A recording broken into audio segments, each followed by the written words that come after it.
told you it was love. They convinced you it was normal. They made you believe the problem was you.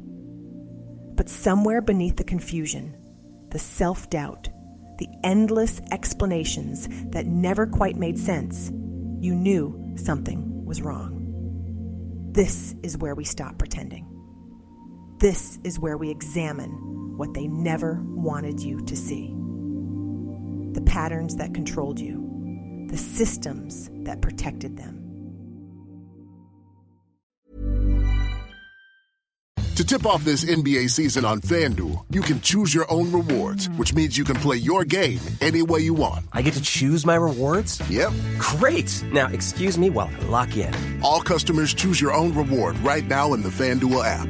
21 plus and present in select states. 18 plus in Kentucky. Opt-in required. Rewards are non-withdrawable. Restrictions apply, including bonus and token expiration, leg requirement, and max wager amount. See full terms at FanDuel.com/sportsbook. Gambling problem? Call 1-800-GAMBLER.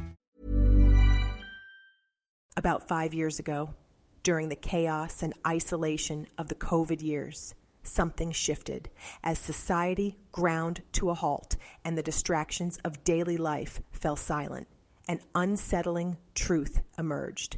The same patterns of narcissistic abuse, the intoxicating idealization that pulls people in, the cruel devaluation that erodes their worth, the subtle and overt control that keeps them off balance, weren't isolated incidents. They were signs of a deeper cultural sickness.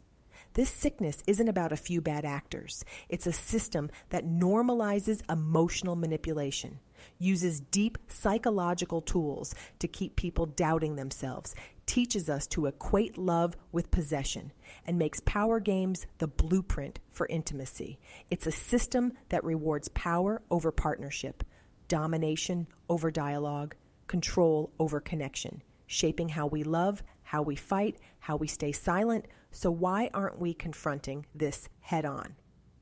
In this episode, we dig into why true equality demands tearing down the system itself, because real partnership can't grow in the shadows of a culture built on control. That day, I discovered the shocking connection between narcissistic abuse and patriarchy. And once you see it, everything starts to make sense. Welcome back to the Narcissistic Abuse Recovery Podcast. I'm Lynn, your host. Right around episode 85, our podcast was renamed to the Narcissistic Abuse Recovery Podcast, formerly Moving Forward with Hope, Narcissistic Abuse Recovery Podcast. Please be sure you are subscribed to our podcast. Now, before you hit pause thinking this is another male bashing session, I want you to know that's exactly the opposite of what we're doing here. In fact, what we're going to explore today is why pointing fingers at individual men actually keeps us stuck in the very system we're trying to change.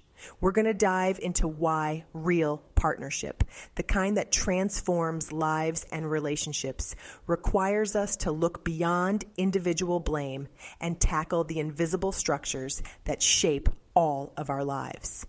Here's what I've learned after years of studying relationships and social dynamics. The most profound changes happen when we stop fighting symptoms and start addressing root causes. When we stop asking, how do we fix men? And start asking, how do we create systems that allow everyone to thrive? So whether you're a man, a woman, or anyone seeking deeper understanding of how to create genuine partnership in your life, this episode is for you. We're going to explore why individual solutions fall short of systemic problems, and most importantly, what it actually looks like to build relationships and communities based on authentic partnership. Want to reclaim your time and financial freedom? Financial independence. Retire early. Change your future. One simple step at a time. Gives you 23 proven steps. Shows you how to master compound interest, embrace frugal strategies, calculate your retirement date, and launch side hustles that fuel real passive income. Learn to overcome setbacks, shift your mindset, and break free from the 9-to-5 grind. Grab your copy on Amazon through our affiliate link and start changing your future one simple step at a time. Let's start with a story that might sound familiar. Sarah is frustrated with her partner, Mike. She's carrying the mental load of their household, tracking doctor's appointments, remembering birthdays, managing social calendars, and noticing when they're out of milk. Meanwhile, Mike seems oblivious to these invisible tasks. Sarah's friends tell her, "You need to train him better," or "Just stop doing it and he'll figure it out." The internet is full of articles about weaponized incompetence and man-children. The solution seems simple: fix Mike. But here's the thing: this individual approach misses the bigger picture entirely. Mike isn't failing because he's inherently incompetent or because he's a bad person.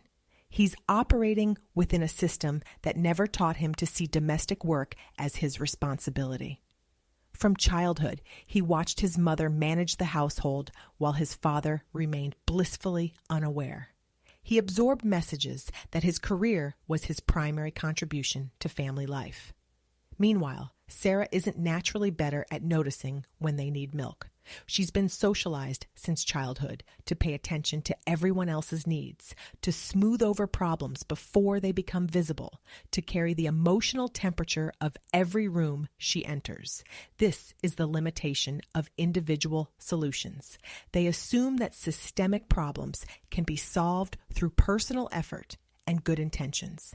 They put the burden on individuals to overcome structures that are bigger than any one person. It's like trying to solve poverty by telling poor people to budget better, or addressing racism by asking people to be less prejudiced.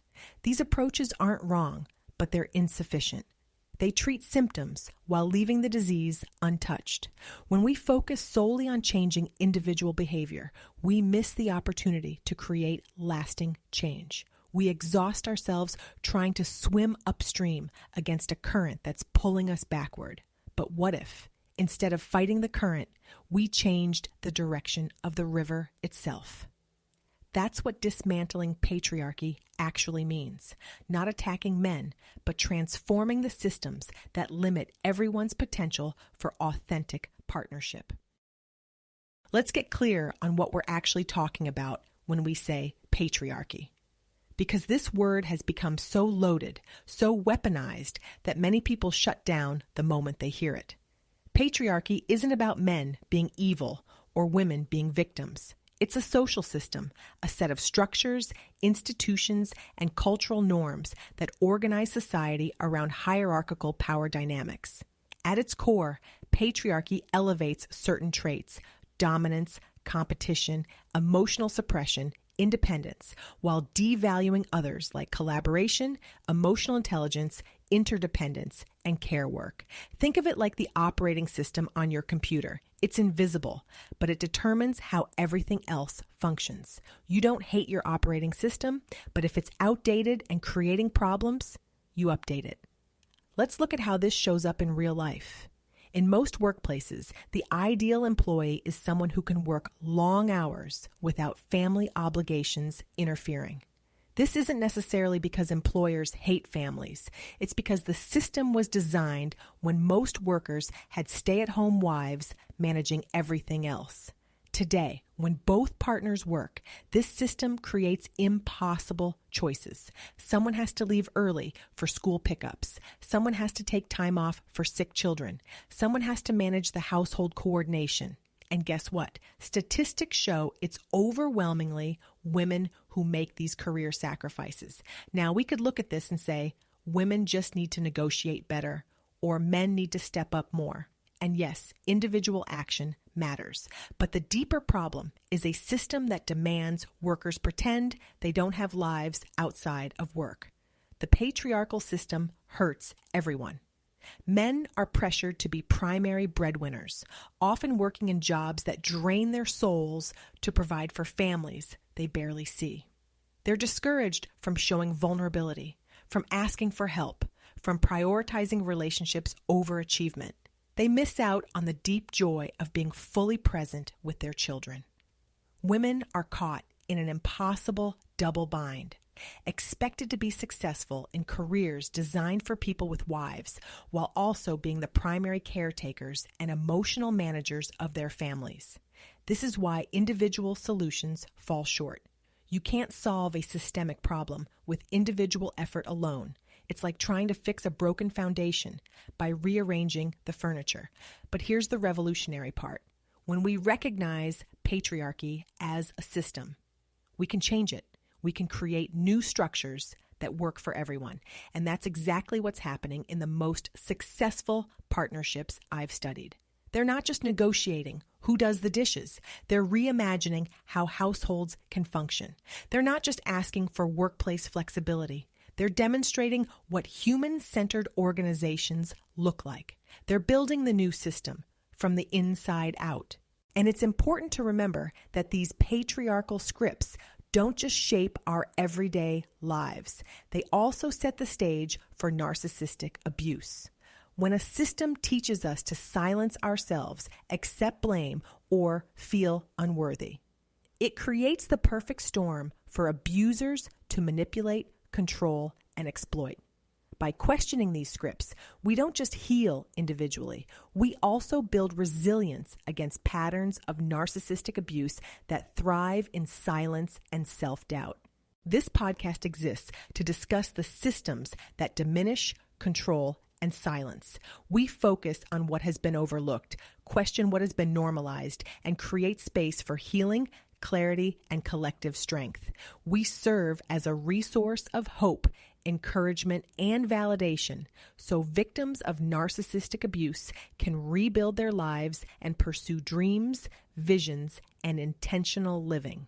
Now, I want to take you deeper into something that fundamentally changed how I understand both personal relationships and social systems. There's a profound connection between narcissistic abuse patterns and patriarchal structures that most people never see. Once you understand this link, everything starts to make sense in a whole new way. Let me start with what we know about narcissistic abuse. Narcissistic abuse is a form of emotional abuse inflicted by individuals with narcissistic traits or narcissistic personality disorder. These individuals often exhibit a lack of empathy and a strong need for admiration, leading to manipulative and harmful behaviors. The pattern is devastatingly predictable: idealization, devaluation, and discarding. First comes love bombing, where the abuser seems perfect, showering their target with excessive attention and affection.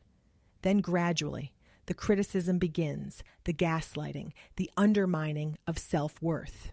Finally, the discarding phase, where the victim is left confused, depleted, and questioning their own reality. And this pattern cycles around, and with each revolution, there are variations of intensity, an evolution of patterns to disguise the true intent and the true level of manipulation behind the scenes. But here's what most people don't realize. These same patterns operate at a societal level through patriarchal systems. Both narcissism and patriarchy prioritize power over empathy. Just like a narcissist uses manipulation to dominate a partner, patriarchy uses systemic structures to maintain dominance over marginalized groups, particularly women. Think about it. In patriarchy, men are socialized to feel entitled to respect, entitled to leadership, and even entitled to women's bodies or emotional labor. That entitlement mirrors what we see in narcissistic individuals. A 2023 study revealed something intriguing. When researchers looked at people in forensic rehab, they found that those with grandiose narcissism were more likely to use violence in a calculated, planned way. Meanwhile, those with vulnerable narcissism tended to lash out impulsively when upset or overwhelmed by their emotions. What this tells us is that narcissistic abuse isn't random. It's strategic and systematic. Now watch how this translates to patriarchal systems. Patriarchy also discourages men from expressing vulnerability or connecting deeply with others. Please go back and listen to episode 93, where we talked about how illiteracy, emotional and financial, was built into this structure. That is a doozy of an episode. I am sure you will enjoy how we break it all down. But what happens is this creates a societal empathy gap where men are less likely to support gender equity or understand the emotional toll of oppression. And the most chilling parallel is this. We often think of gaslighting as an interpersonal tactic, but patriarchy gaslights entire groups of people. Women, for instance, are told their struggles are exaggerated or their rights aren't really under attack, even when the evidence is clear. And don't get me started on how many doctors just tell women that it's just anxiety or they need to lose weight. The societal gaslighting it out of whack. I want you to think about your own experiences for a moment. Have you ever been told you're too sensitive when pointing out inequality? Have you been accused of making everything about gender when you notice patterns of discrimination? That's systemic gaslighting in action. They want women to be quiet, to stop challenging the system, to stop giving pushback, to go back to being compliant and quiet as a mouse, suffering inside with a smile on their face while making banana bread wearing a 1950s apron. Did I just say all that? Narcissists thrive on power and control. Patriarchal systems provide a structure that perfectly aligns with their desire for dominance. By following patriarchal norms and rigid gender roles, narcissists and maybe even some psychopaths reinforce their power and maintain control over women and other groups. Here's what really opened my eyes. The common denominator in all these patterns wasn't just individual behavior, but a lifetime of surviving trauma under systems that condition us to accept harm. Capitalism that teaches worth is tied to productivity and keeps people exhausted and desperate. Colonialism that strips cultures of their roots and imposes hierarchies of value and power. Heteropatriarchy that enforces strict roles, punishes deviation, and normalizes men's dominance over women. Religious trauma that instills fear, shame, and unquestioning obedience, turning faith into a tool for control. All these oppressive systems weave together, trickling down into our relationships, fueling harm, conflict, and abuse. They teach us to mistake control for care, sacrifice for love, silence for safety. And unless we name these forces and see how they shape every interaction, we stay stuck, repeating the same patterns, never understanding why real partnership feels so out of reach. This isn't about demonizing individuals. According to research published in the Proceedings of the National Academy of Sciences, what researchers are discovering is that narcissism levels have been increasing among Western youth and contribute to societal problems such as aggression and violence. But this isn't happening in a vacuum. Narcissists often grow up in societies that reinforce patriarchal values, norms, and gender roles. Do you think this is a coincidence? Misogyny becomes normalized and shapes their belief system, perpetuating the cycle of narcissism, misogyny, and patriarchy. Go listen to episode 84, where we talk about how misogyny is the rite of passage for masculinity. I'm sure you are going to love that episode. Are you enjoying our show? Is this information helpful as we dissect narcissistic abuse from a very wide lens, the 30,000 view? Are you learning new things? Are you as fascinated by this subject as I am? If you are listening on Apple or Spotify, give us a thumbs up review and drop a comment and share how much you are enjoying our podcast. Okay, let's pause for a moment here. I know we've covered a lot of heavy material, and I want to make sure we're all on the same page before we dive deeper. Here's what we've uncovered so far. First, we talked about why trying to fix individual people in relationships doesn't actually work. It's like trying to solve a puzzle when you're missing half the pieces. Then we looked at what patriarchy really is. And it's not about men being evil.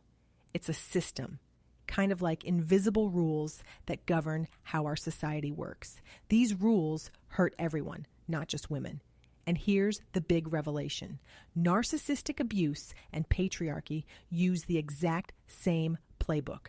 They both use isolation, gaslighting, making you question your reality, and all these insidious psychological tricks to maintain power and control. The person who's hurting you in your relationship, they learned these patterns somewhere, and that somewhere is often a society that taught them these behaviors were normal or even rewarded. Now, before anyone gets it twisted, this doesn't mean we're giving abusers a free pass. You're still responsible for your actions. But understanding where these patterns come from, that's how we actually stop them. So instead of just asking, why is my partner like this? We start asking, how do we create a world where people don't learn to be like this in the first place? Once it all clicks, I'm stunned by how clear it becomes. Make sense? All right, let's keep going. When we understand this connection, everything shifts. We stop asking, how do I fix this narcissistic person? And start asking, how do we create systems that don't produce narcissistic patterns in the first place? This is where the bird's eye view becomes so powerful. From above, you can see that what looks like individual relationship problems are actually symptoms of much larger systemic issues.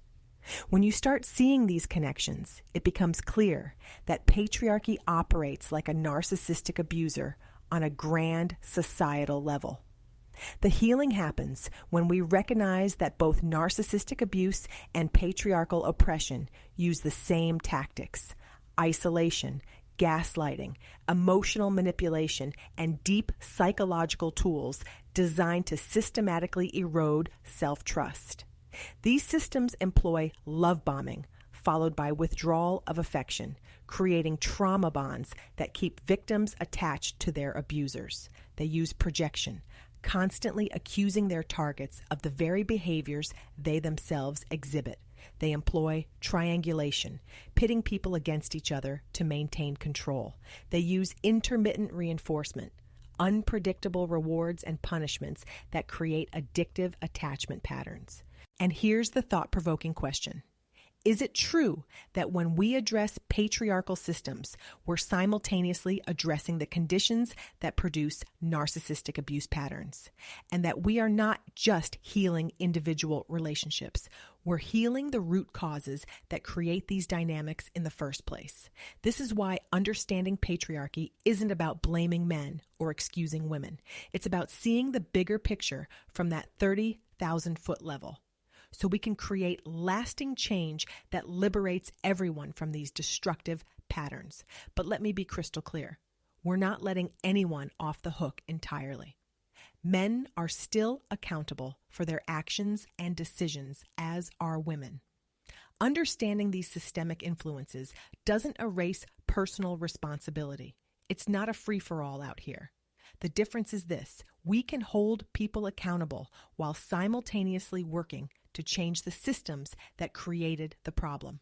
We can say, your behavior caused harm, and you need to take responsibility for that. And let's also address why these patterns keep repeating across generations. This isn't about excuses. It's about solutions that actually work. So what does it actually look like when we move beyond patriarchal patterns toward authentic partnership? Let me share some examples from couples who've made this shift. Meet Alex and Jordan. When they first got together, they fell into traditional patterns without even realizing it. Alex, who happened to be a woman, naturally took on emotional labor, remembering and planning the social calendar, managing household supplies, anticipating and smoothing over conflicts. Jordan, a man focused on financial provision and major decisions, took out the trash and mowed the lawn. But over time, they started noticing how this division was limiting both of them. Alex felt overwhelmed and resentful. Jordan felt disconnected from the daily rhythm of their shared life and uncertain about emotional dynamics. Here's what they did that was different from typical relationship advice. Instead of just redistributing tasks, they questioned the entire framework.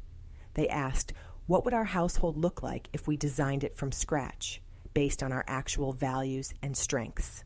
What a novel idea. They realized that their current system was built on assumptions they'd never examined. Assumptions like men must lead and women must follow. That emotional labor is a woman's duty. That aggression is strength and vulnerability is weakness. That love is proven by enduring disrespect. That the man of the house has to be the breadwinner. And that control is a sign of commitment rather than a red flag. These unspoken beliefs and inner assumptions that were never questioned before shaped every interaction, turning relationships into quiet battlegrounds where power mattered more than partnership, where indirectly one-upping the other meant more than respect. They saw the imbalance of power in their relationship. They saw the hierarchy. They saw the expected gender roles. They saw how these assumptions had been passed down through generations, disguised as tradition or common sense, and how unquestioned norms kept everyone, men and women alike, trapped in patterns of hurt and confusion. And they saw how those who even began to question those traditions were frowned upon for even discussing. They wanted to dive into history that people told them to never discuss. Because when assumptions remain invisible, they remain unchallenged. And when they remain unchallenged, they keep the system alive. Why should one person hold all the emotional awareness? Why should financial decisions be separate from daily life management? Why should conflict resolution be one person's job? So they redesigned their partnership around individual talent and distributed responsibility. This wasn't about splitting everything 50-50. It was about both people being fully present and engaged with all aspects of their shared life. Jordan started developing his emotional intelligence and awareness of household needs, not because Alex demanded it, but because he recognized how much richer his life became when he was fully present. Alex started engaging more actively in the finances and major decisions, not because Jordan pushed her to, but because she realized how much personal power she gained by being fully informed and involved. But here's the crucial part. They didn't just change their personal dynamics. They started questioning patriarchal assumptions everywhere. At their work, they advocated for policies that supported whole human beings, not just economic units. In their social circles, they modeled different ways of being in a relationship. It looked like interrupting jokes that mocked emotions, refusing to celebrate men for basic acts of care while expecting women to sacrifice endlessly, and challenging friends when they praised control or jealousy as proof of love. At the office, it looked like speaking up when women were talked over or ideas stolen, pushing for parental leave policies, and redefining leadership to value empathy and collaboration over aggression. And some of these seem so far away from the current trends in the USA right now. In relationships, it meant practicing honest conversations instead of power plays, creating space for partners to show fear or doubt without judgment, and prioritizing mutual respect over silent resentment. It meant living every day as if equality wasn't just an idea, but a series of choices that moment by moment could build a different world. Since episode 69, where we explored the Great Divorce and the widening gap between men and women in relationships, we've been digging deeper, unpacking social conditioning, calling out collective blind spots, and confronting the ways patriarchy shows up in our everyday lives. That episode marked a shift for this podcast. From there, we've been unraveling patriarchy from every angle, and yes, sometimes sideways too. We've also been connecting these patterns to narcissism and emotional abuse in ways that aren't often talked about. And also, episode 88. Listen to this episode as well. We unpack what would happen if men respected women, and we take a look at it from various sources. First, we break down this concept of respect toward women, which is worth your time and energy to hear this perspective.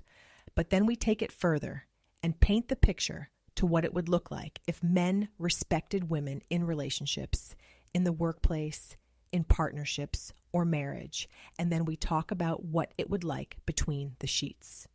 When we talk about narcissistic abuse, and then we unfold the patriarchy, there is really no stone unturned. The patriarchy affects us all in every area of life, as you can see from this episode. If you are curious and want to learn more, dive into this episode today and absorb the info. If you haven't heard that one yet, make a note to listen after this episode. It lays a foundational path for everything we've uncovered since. It sets the tone for everything we've been unpacking and bringing to light since. And then also, head on over to episode 86 and 87, where we break down the pick-me culture. Some of you may know this or may not, but I grew up in this pick-me culture deeply embedded in the evangelical church, and we discuss how the pick-me culture is toxic toward women and so much more. Listen to those today. And of course, if you are benefiting from the material, our content, head to our tip jar, link in the description, and toss a positive review our way. It greatly helps our podcast, and we appreciate it. Thank you to so many who have left us a positive review. But what happened with Alex and Jordan? They became part of creating new cultural norms.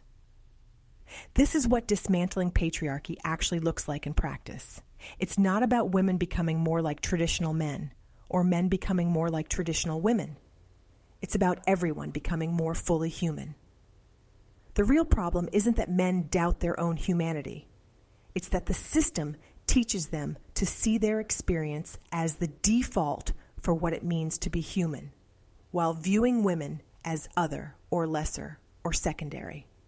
The system taught them to see themselves as the default for humanity, while seeing women as a category apart, objects of service, objects of pleasure, or sources of comfort, caretakers, household managers, baby makers, or obstacles to control.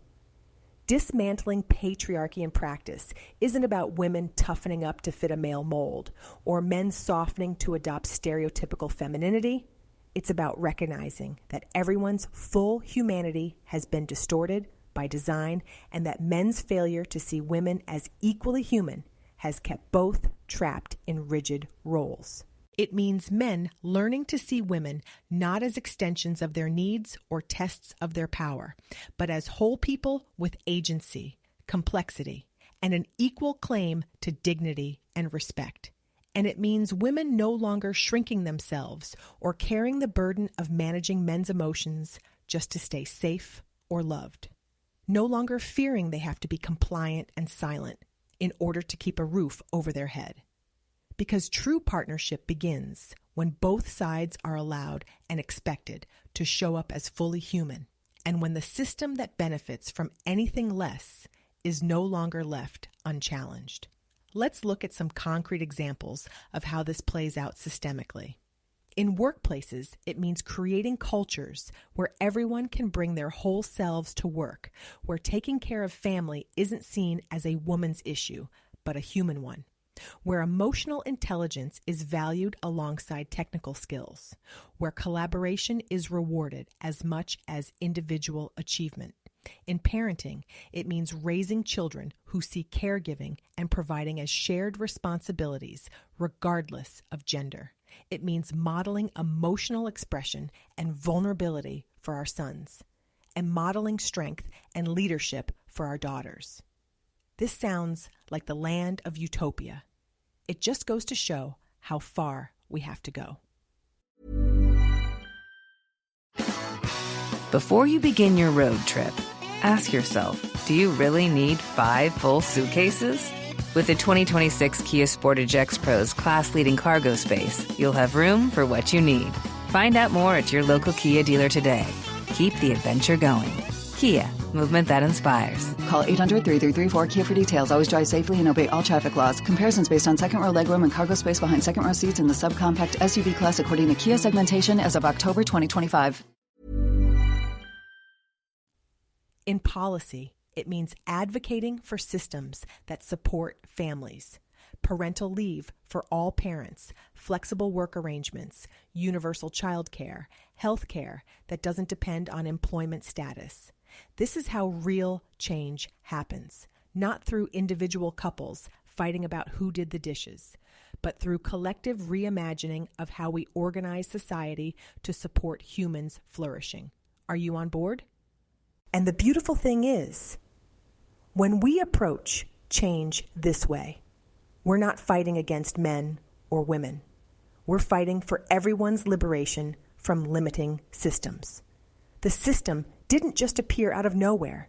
It exists for a reason. For centuries, patriarchy has offered men security, status, and a sense of control, even if that control came at the cost of authentic connection. It promised a clear hierarchy, with men on top and women expected to serve, soothe, and sacrifice. This structure made survival seem safer, because when resources were scarce and power determined who ate, who lived, who thrived, domination felt like protection. It taught that vulnerability was dangerous, that emotions were liabilities, that empathy made you weak. And so, generation after generation, people learned to trade humanity for hierarchy, believing rigid roles would keep chaos at bay.